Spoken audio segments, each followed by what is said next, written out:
The journey to mastering English as a foreign language. Dear viewer, in this video you will be shown how to master English as a foreign language. Let's see this practical example. When Daniel first stepped off the plane in New York City, he felt an overwhelming mixture of excitement and anxiety. Back in his hometown in Brazil, English had always been a subject he admired but never truly grasped. He knew enough to get by, but navigating an entire life in English was a different challenge altogether. His first few weeks were a blur of misunderstandings. Ordering food at a restaurant turned into a guessing game. Asking for directions felt like deciphering a puzzle, and conversations with his American roommates were filled with nods and nervous smiles.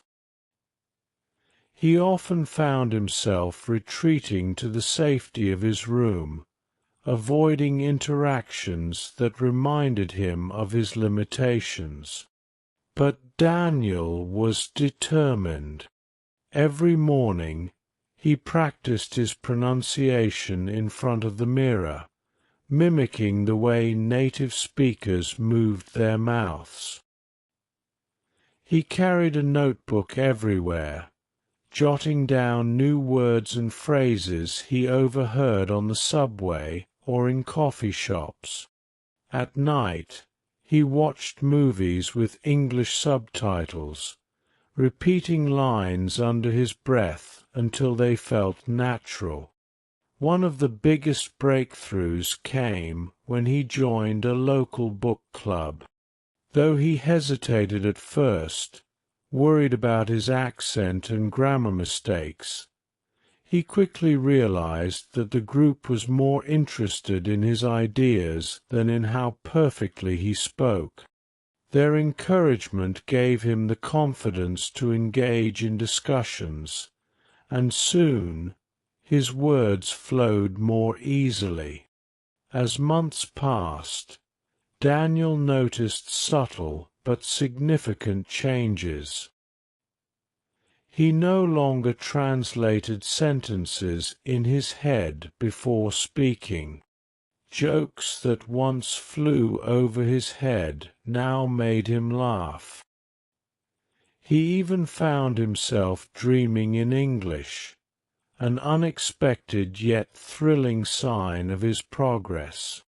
By the end of his first year, Daniel felt at home in the language he had once feared.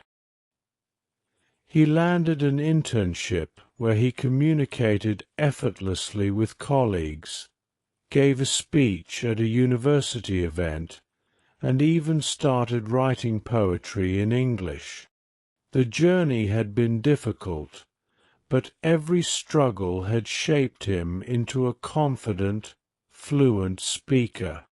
Looking back, Daniel realized that mastering English wasn't just about learning grammar or vocabulary.